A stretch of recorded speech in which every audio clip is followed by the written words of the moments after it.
sur 10. Une enveloppe qui parle pour ses invités, des jurys compétents, habillement qui compte à ses yeux et surtout restez branchés sur Jodette Waïkwa TV.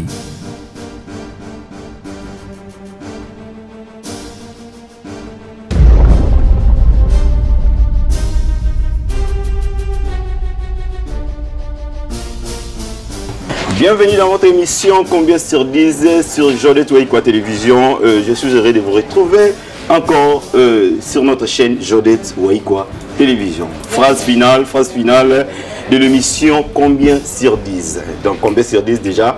Et bon, on va inviter Nabiso ou Baleka qui intervenante Nabiso déjà pour les cas pour que tout qui est là point ou bien sur vos là phrase finale. Voilà donc c'est l'arrivée de Maman Bijou la Reine. Maman Bijou la Reine, voilà. Je vous en prie. Soyez la bienvenue. Ok, merci. Et toi? Voilà. Et c'est Maman Bijou la Reine. Et puis, au capi de la mode. Maman Karine Pala, qui est deuxième intervenante de cette émission Combien sur 10. Elle est là, Maman Karine Pala, voilà, qui fait son entrée, Maman Karine Pala, voilà, et soyez la bienvenue maman, et toi. Et la troisième intervenante, c'est notre maman, l'artiste et comédienne Maman Nicole Ebakata, qui fait déjà son entrée. Maman Nicole Ebakata, voilà. Donc, non, maman. Oui. Merci, Maman Nicole Ebakata. Voilà, donc, émission Combien sur 10 déjà.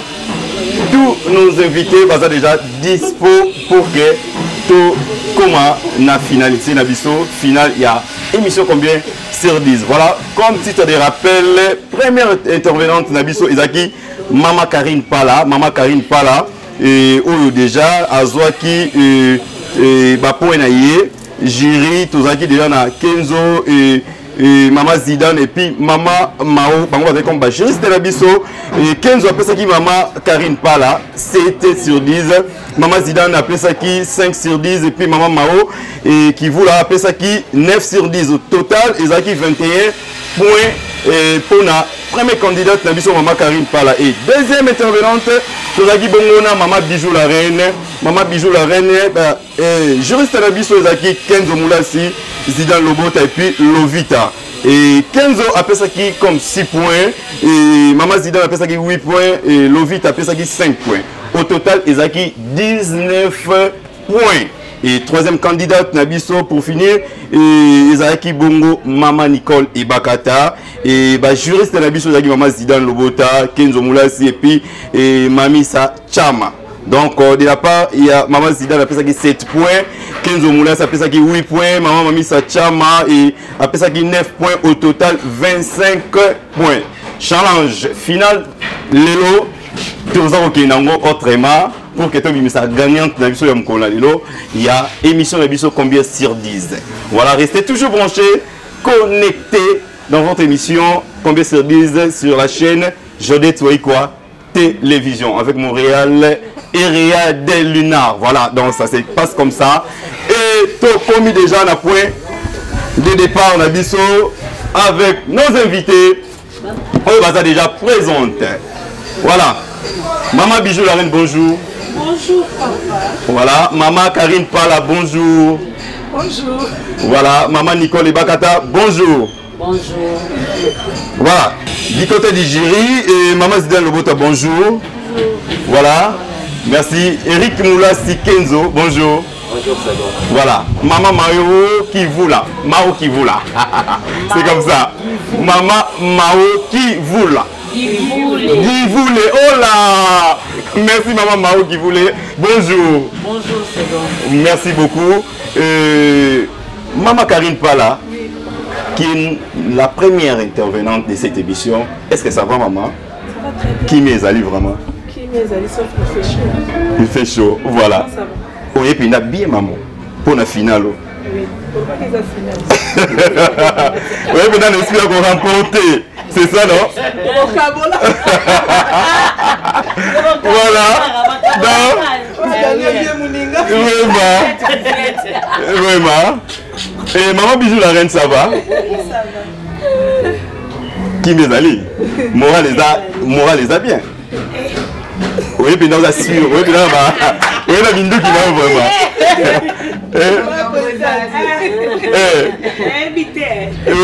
Maman, c'est. Voilà.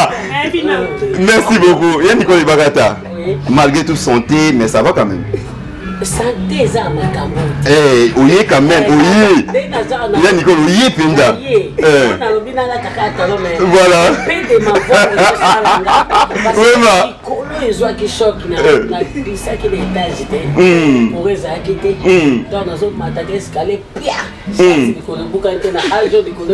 Ah, il y a problème.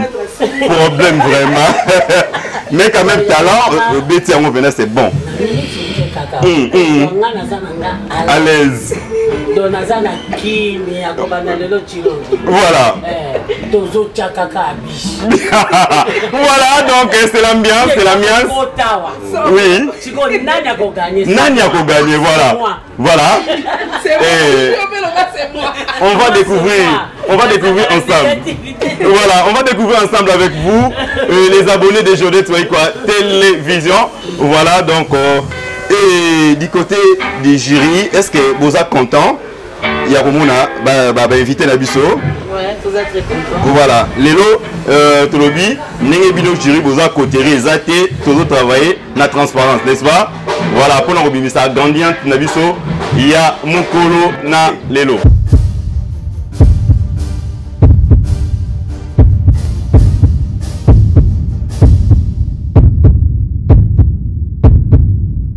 Combien sur 10? Et sans plus tarder, on est déjà à l'arrivée, on est déjà au four et au moulin de cette émission. Combien sur 10? Maman Zidane Lobota, combien sur 10 pour Maman Karine Pala, qui est la première intervenante de cette émission? Oh oui, merci. Moi, quand je passe au côté les mains, ils sont là avec tout le monde. Ils ont dit, waouh, très bien habillé. Waouh. Au capi de la mode. Maman Karine Pala. Maman Karine Pala. Waouh. Waouh. Bien habillé, hein? Combien sur 10? Voilà. Donc, on pagne. Tout le monde dit que Karine a panaché, a fait velours, a fait pagne, a fait dentelle.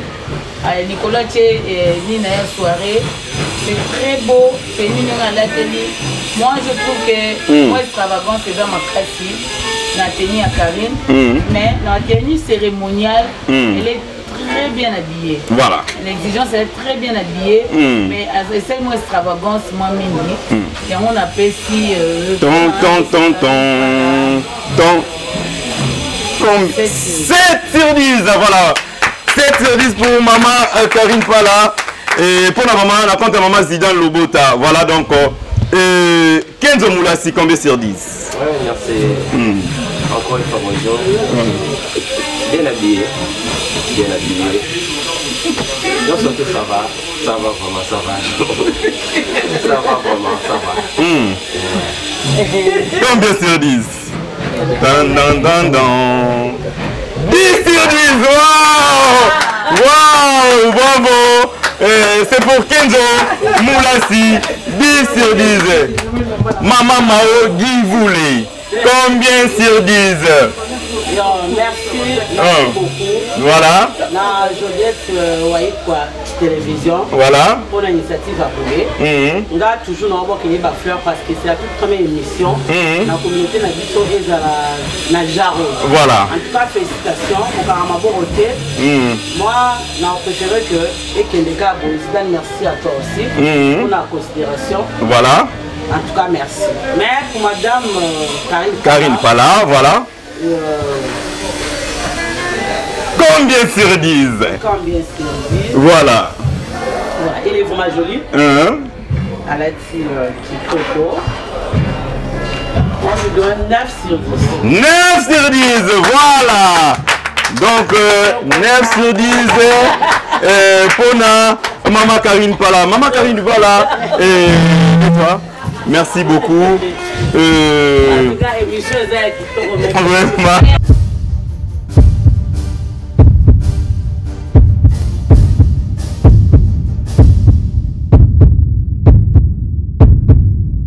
Combien sur 10?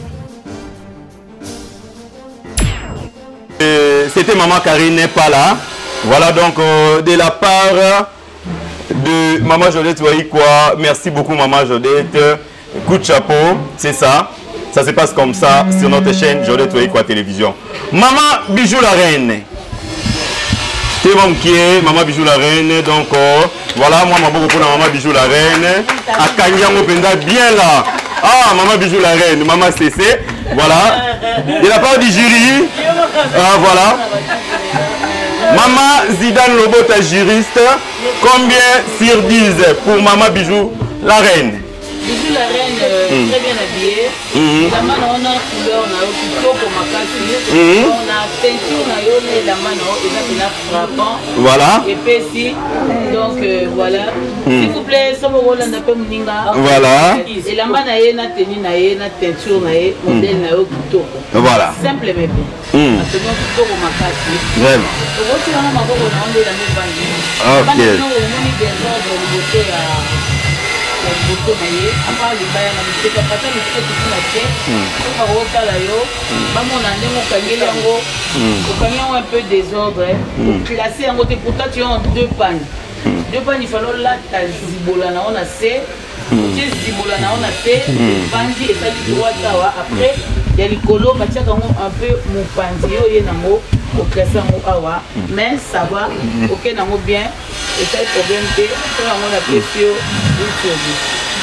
8 sur 10, voilà donc 8 sur 10 pour Maman Zidane. Voilà donc c'est ça. Kenzo Moulassi, combien sur 10? Bonjour. Il y a un problème. Vraiment, ça se passe comme ça. C'est l'ambiance. Voilà, et ça, au final, non, c'est ok. Déjà, oui, mais il y a final. Tant qu'il y a final, oui, qu'il y a final. Parce que non, il y a. Voilà. Bien habillé. Mais nous, non, c'est platé le gouvernement de Sengoté. Mais ça va. Combien c'est 10 Moulassi?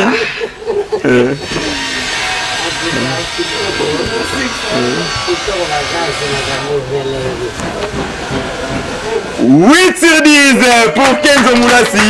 Voilà, donc c'est ça. Et 8 sur 10.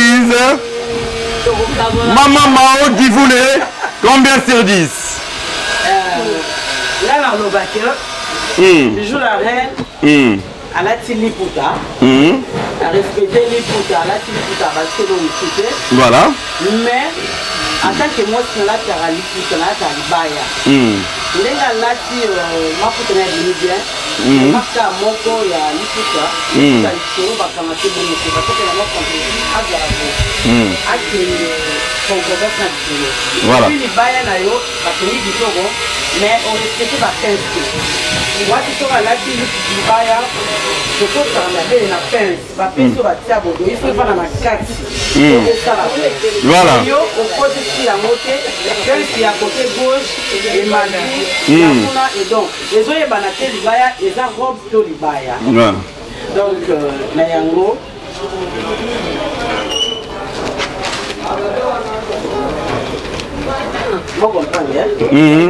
Combien sur 10? Combien sur 10? Moi, je donne 7 sur 10. 7 sur 10, voilà. Pour Maman Mao Guy voulait. Voilà donc, c'est ça. Maman Nicole Bakata. Voilà, je vous en prie. C'est ça. Voilà. Il y a Nicole. Combien sur 10? Maman Zidane Lorota, combien sur 10? Nicole Bakata, très bien habillé. Voilà. Nadoulio Makasi. Et là, ça a bien. Nous a trop make-upé. Au salon, on tenait au lobby, au CPLA, à moitié, et on a mis exactement ça, ça a bien quand on a make-upé. Et au bout de lobby, on a ça là, on a moitié. Au bout de la rouge, mais le monde tient brillant, et ça peut m'habiter. Brillant, mais ça peut rouge. Et ça peut m'habiter. J'ai de rouge. Sauf que dans la télé, maman, il faut un miroir où c'est contrôlé. Est-ce que mon papier est liputa? Elle est bosso. Au gros, qu'elle n'est pas ministre, elle n'a pas fait liputa. Faut que tu n'as pas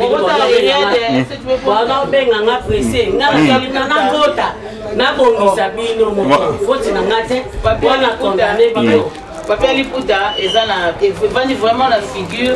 Donc, Papa Liputa, on va la figure, ils vendent la figure. Donc, voilà.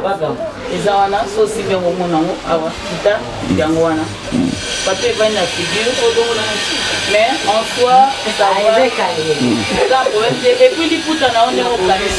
Sur Otali. Mode na Otali, ça y est, Licolo. Et quand il y a Liputa, on y a un téléma batala yo.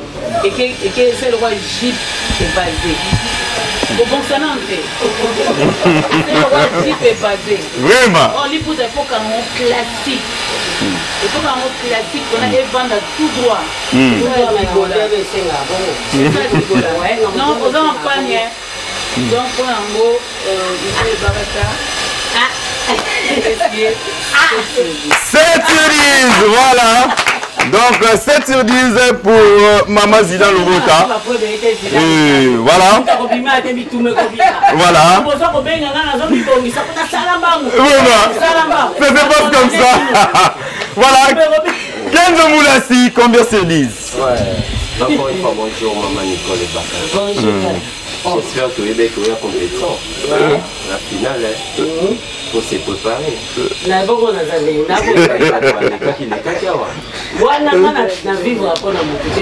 Et par rapport à la compétition, oui,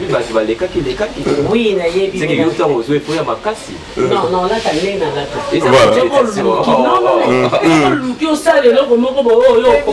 voilà. Par rapport à la compétition, a gagné. Là, aujourd'hui, on dit que pour la Yamakasi, non? Bien habillé. Combien sur 10 Eric Moulas? Voilà. Toko.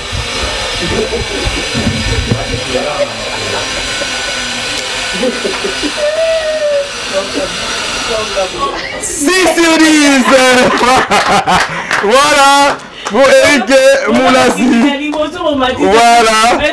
Et Maman Mao Guy Voulé. Combien sur 10? Maman Mao. Merci. Ngai Noloba. Na Maman Ebakata. Premièrement, on va la féliciter pour les Ebikaza. Pendant ma puta beauté. Voilà. Mon dernier bail est bien. Simplement bien.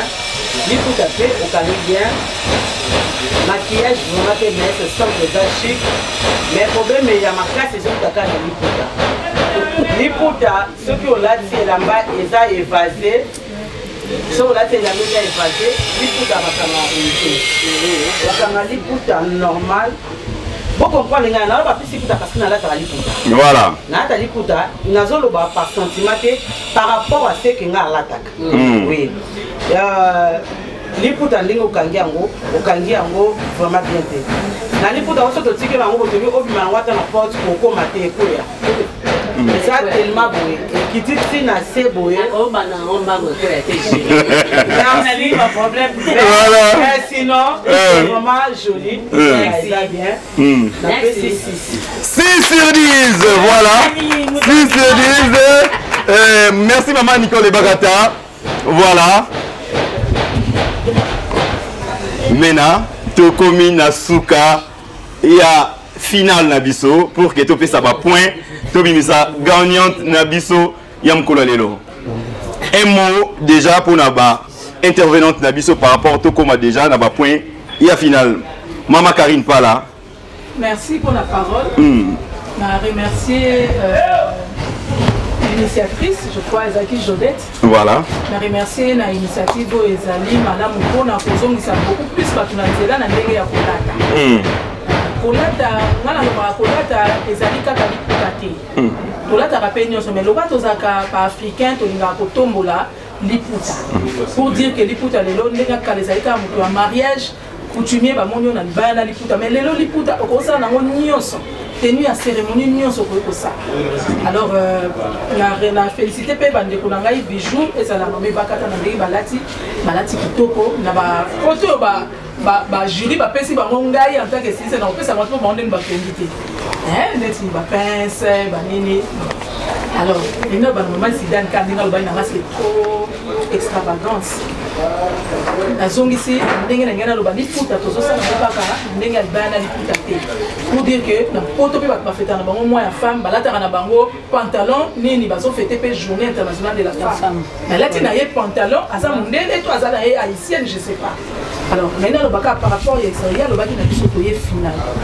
Quand on a final en mille ans, et puis que Batoumi même bataille sur la chaîne, on a été dans l'attaque chip, on a peut-être si peut-être pas tapé à Talaki, peut-être même bijou à Talaki. Karine, tu as vu déjà le colonel, on a le bina qui manangai, na boy. Na qui mananga, na ma puta na qui manaboy, on a lati. Donc, tenu au Kokola dans la cérémonie, ah, tout ça, c'est spécial, hein, tout ça concours et la finale. On a dans la cérémonie, on a dans la fête, on a dans la voilà, en tout cas, félicitations.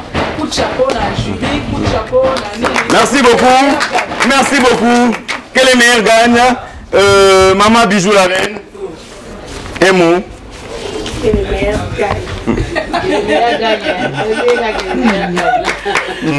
Donc, rien à dire. Donc, merci vraiment à l'idée pour maman et ce Jodette. Et là, quand tout le monde est dans la chaîne, il y a un petit peu de alors là, ça fait un peu de temps. Il y a un peu de temps. Il y a un peu de temps. Il y a un peu de temps. Mais, il y a un peu de temps. Pour la mère et à moi aussi, à maman. Donc, merci vraiment. On va pour tous les gens, on va pour tout ça. Mais pour la rare, Jeep, mais il faut moi dépanner et ça la bien. Moi aussi, voilà. Merci beaucoup. Jury. Pardon, Maman Nicole et Bagata. Un mot. Voilà.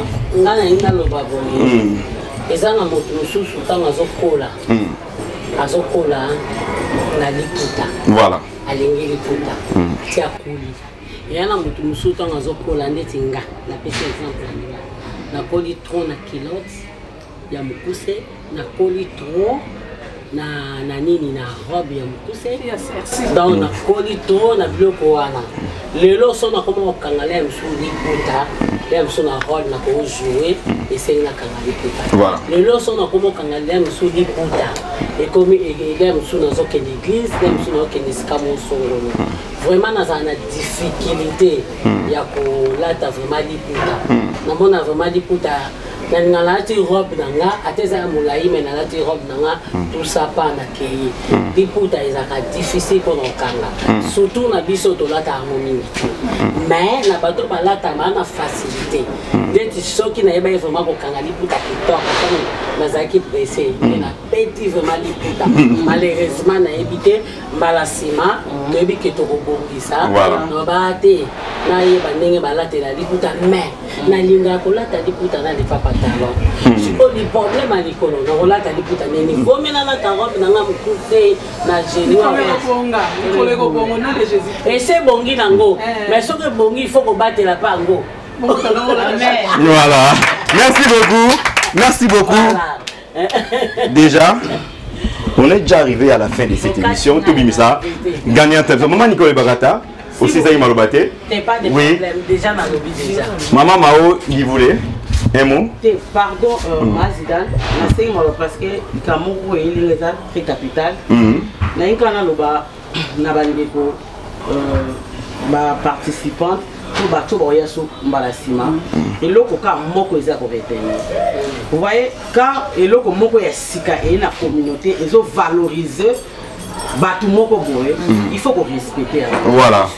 Na quel sens tout la esprit de négativité. Oui, c'est ça. C'est quelque chose et salami ils sont contre ba salibuité. Bon ce qui est dans le bas au chapitre de la mode na likamo autre le bas awa que ako condamné bande côté parce que bango te batongi. Non. Wana na boya ngo mukeli mbisa. Pourquoi na boyi? Biso to tongisa bilamba. Par exemple, la quête de pas maman bijou la reine, n'a pas ça qui remarque il y a ma pince. Pince si on t'a tongité. Tant qu'on soit à tongaka, alors baraté et côte sa pince. Et la main est zawana. Yemo na mis ce qu'a le à matsaka soutien et vanda et les cabat nous va être ma puta a. On comprend. Et ça que tant balati lamba contrôler et lamba aux olata. Et pas maman bakata na baki bien les bandelike na mona na ma puta depuis na ebaye. Ça fait des années. Mais à l'ati quand même lui pour c'est à féliciter. Donc naina lobani par là où ils a ya retirer même na bandeko ba Hollanda biso mbala simasio ba bene tselo kwa boye ne traitez pas les gens peut-être ou gérer injuste parce que c'est une blague en fait. Et ça j'aime auto ça là pour na to améliorer ma capacité na biso et bon na kasi. Mais va apprendre. Mais va apprendre ndenge mamé bakata lobi mbala simasio ba bene émission ala ta suboté abongisa liputa na ye. Donc dans le sens que nous avons fait un engagement de dette par rapport à l'idée. Mais, s'il vous plaît, en tout cas nous les Congolais, tout respecter et nous comme toi sali, tout la négativité. C'est pas bien. Nous en 2021, il faut de ça quelque chose pour que en décembre, ou soit une année à émission dans le Touya, tu es les locaux mususu, Yasika voilà. Pour que mon collègue peut azala, les sengombala sima, alu que l'eau que ma casse. En tout cas, sinon, merci à vous. Merci beaucoup. Merci, Maman Mao, Guy Voulet.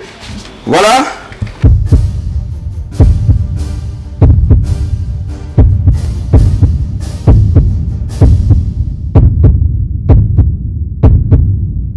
Combien sur 10?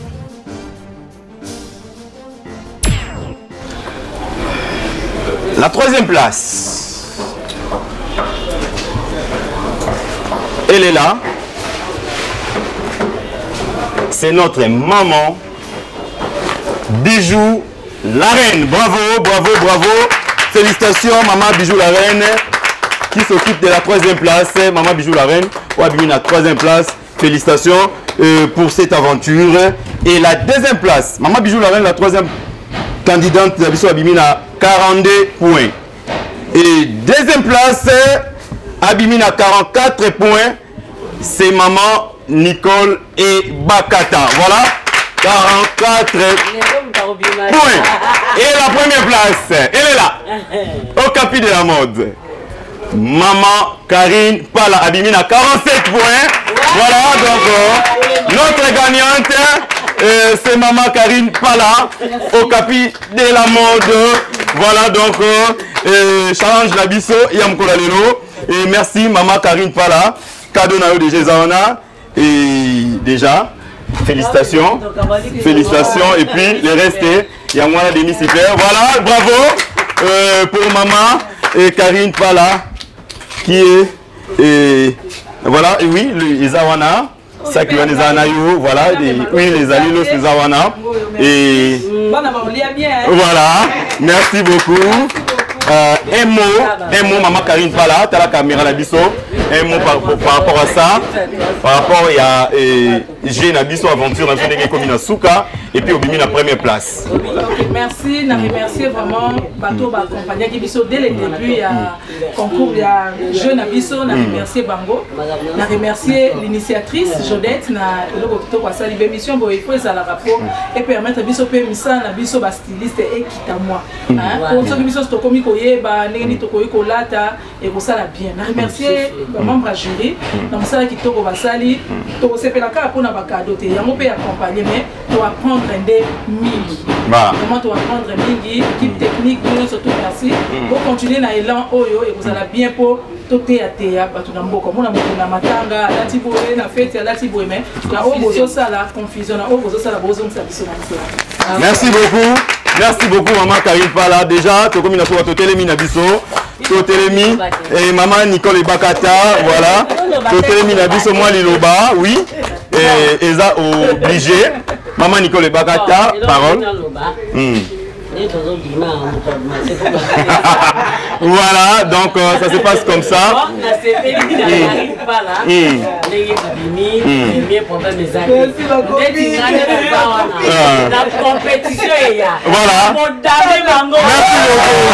Merci beaucoup. On est déjà arrivé. Voilà. Merci beaucoup. Merci. Merci à l'espace Binga. Merci à l'espace Binga. Merci à Gérard Willy Ngoyi, l'homme Cortel. Merci à papa Bobo Waïkwa. Merci à maman Viviane Diasonama, papa Serge Diasonama, papa Jean Waïkwa, maman Mado Waïkwa, et puis la marraine Ochichi. Merci vraiment, Bozaki et Bélé. Merci à Bagiri Nabiso. Merci coup de chapeau à ma maman Nabiso. Vraiment. Merci à nos mamans. Vraiment félicitations. En tout cas, merci à mon réalisateur Erenade Linard. Merci à Jonathan Chipampamoto. Merci à toute l'équipe. Il y a Jodette Waïko à la télévision. Maman Jodette, maman Mokondi, coup de chapeau, Tokedeka Bouyning Zalaka. Bazo pour la maison, on dit maté. Tokuta Libongo, na prochain numéro, il y a combien sur 10? Merci. Merci. Voilà.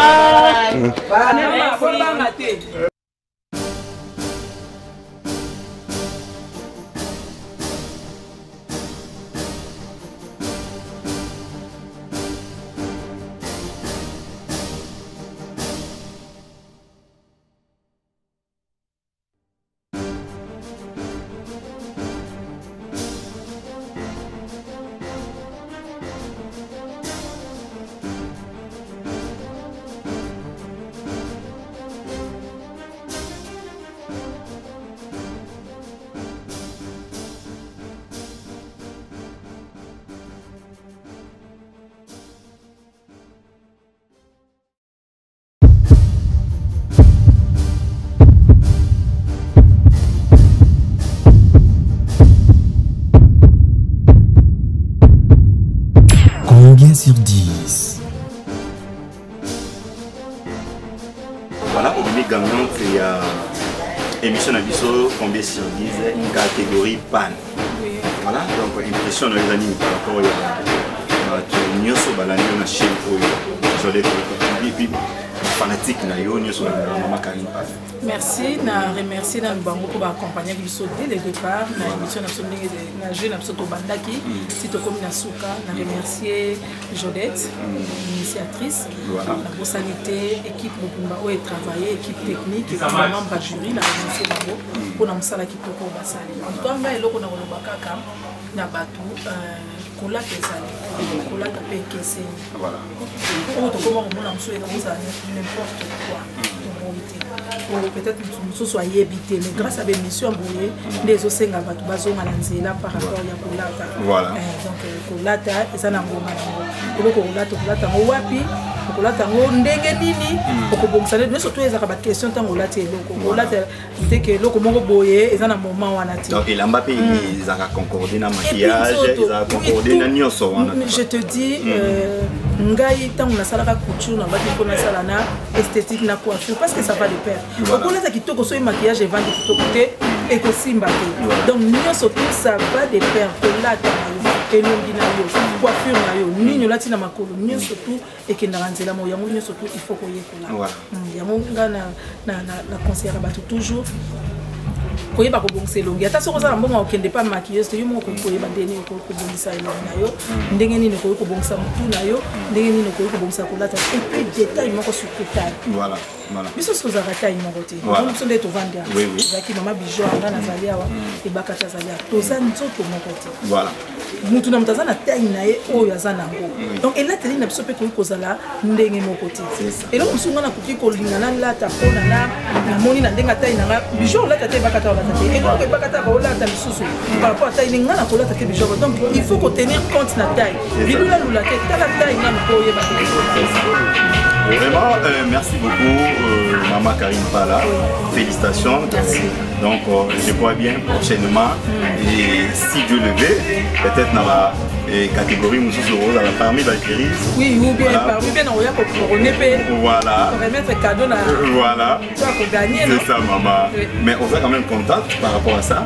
Non, on a CP. On a CP, il faut venir sauver l'équipe dans le bien. Voilà. L'équipe qui tourne. Voilà. Merci beaucoup, maman. Merci.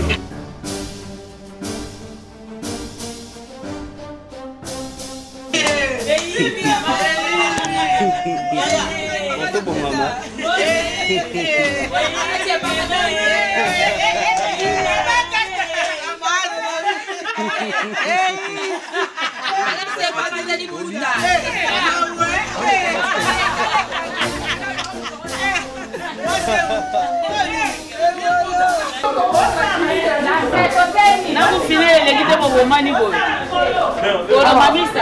Au café.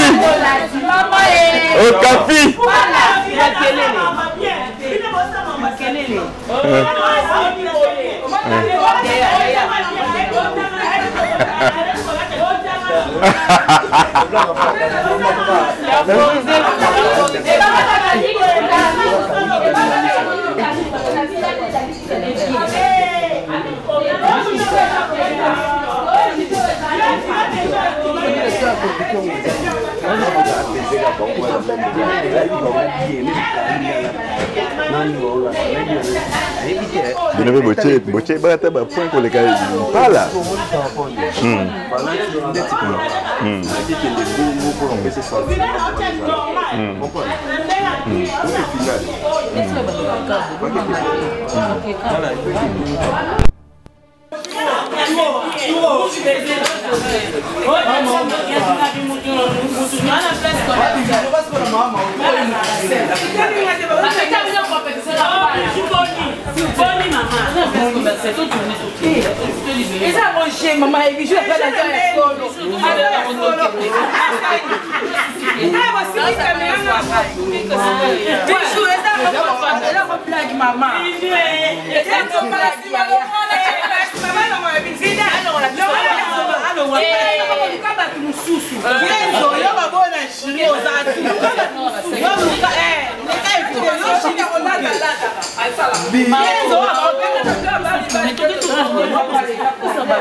Mami, ça va faire ça à biloko. Tu vas problème hein. Oh, va problème. Obi qui va problème. Va problème au luki. Va problème au luki. On va dire assistant. C'est moi on fait ça à biloko na ke. Ah. Et non que tu gagner noté. Attends, na gagner des. Nga ko ta ngai na gagner des. On fait ça gagner non maman ta no bois comme ya liputa ya modèle.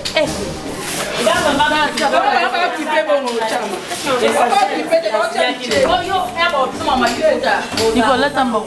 Maman.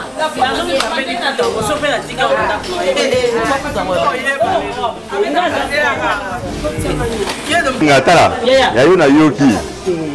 Parce qu'on a ta livre ta itogo.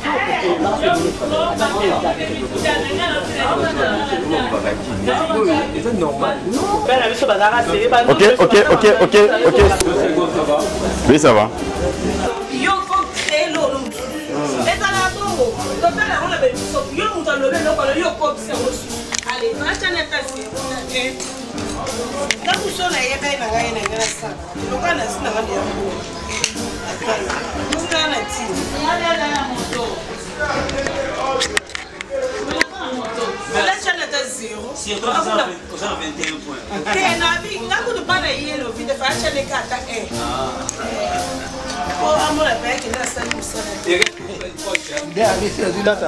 Faut démarrer là il faut long tu vas bloquer avec moi pour voir ce qu'on a bon on va quand on y a moins dans la vanille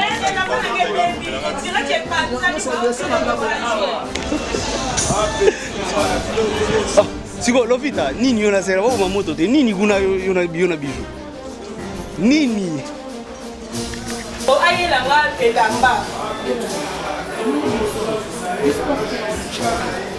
Il faut pas tenir compte du polo et du CB. Il y a moins de balance. Il y a moins de balance. nasali bien Kenzo basali bien esko ayebi na ebana poso to Kenzo pas Kenzo siko ye alandine kaka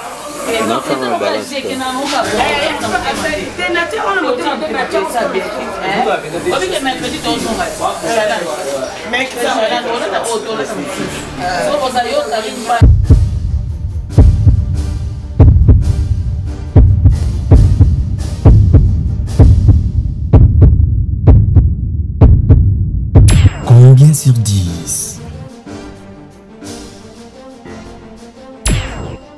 Une enveloppe qui parle pour ses invités, des jurys compétents, habillement qui compte à ses yeux et surtout rester branché sur Jordan Touaïkwa TV.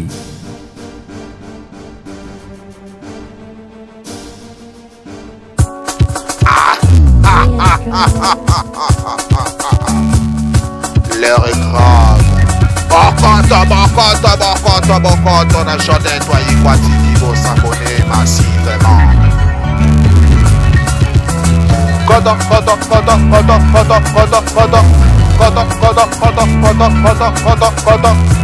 na Jordan Touaïkwa TV. Kota na Jordan Touaïkwa TV. Kota, s'abonner na ya. Kota na Jordan Touaïkwa TV. Kota ko sepela. Kota na Jordan Touaïkwa TV.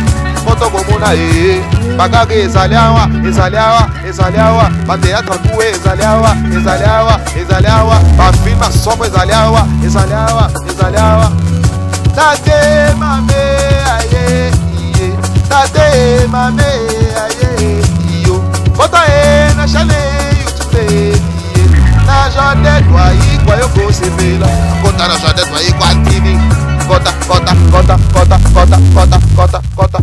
toke kota na Jordan Touaïkwa TV kota s'abonner massivement cliquez na ngonga kota na Jordan Touaïkwa TV kota na Jordan Touaïkwa TV kota ko sepela kota na Jordan Touaïkwa TV kota